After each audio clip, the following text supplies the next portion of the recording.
Hi everybody and welcome to the Urban Anarchist's Kitchen today.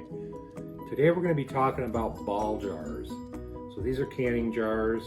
The reason I thought it'd be a good idea to do a video today about this is because we've been out doing some tag sales and vintage shows and stuff this weekend, and we got quite a variety here from a bunch of different years.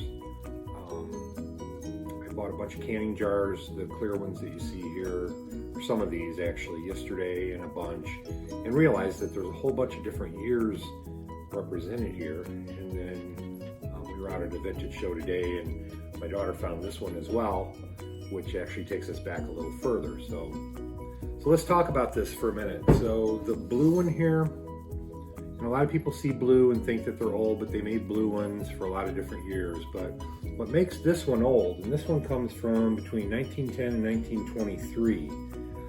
The way to kind of date these is the ball logo that's on the jars, okay? So this one on the A has a little tail down here. You can see it right there. And that dates this jar between 1910 and 1923. Now this one's got some fancy wire stuff on it. It's going to be like a little planter or a vase that my daughter bought. She thought it was real cute, but it puts us back into the 1910 and 1923 range. So the next one, as we move over, and this one's an easy one to tell because there's no underline of the word ball. So this one's got like the underline that starts with the last L. This one has no underline at all. And this one dates this jar to between 1923 and 1933. That's when they made those. So the next one, the underline's back now, and there's no little foot on the letter A for in the word ball there. So that one comes after this one, and these date from about 1933 to about 1962. The next one after that, this one dates roughly about 1962 through about 1975. The biggest thing here is in the capital letter B, there's no loop in the B anymore. So if you look this one, it has the loop right there.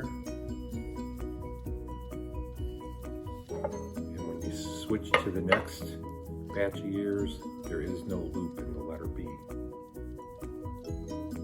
So that's how you tell where that one came from. And then the last one, and this hasn't changed since 1975. So starting in 1975, they started to put a little registered trademark symbol on there. So any jar that you have that has that registered trademark on it, you know was made after 1975. And they're still using this same logo today. So we're going to use these jars, at least the clear ones. My daughter's going to plant something into the blue one. But the clear ones you can still use, even as old as these are, as long as there's no chips, nothing in the top for it to mess with the seal, which none of these do.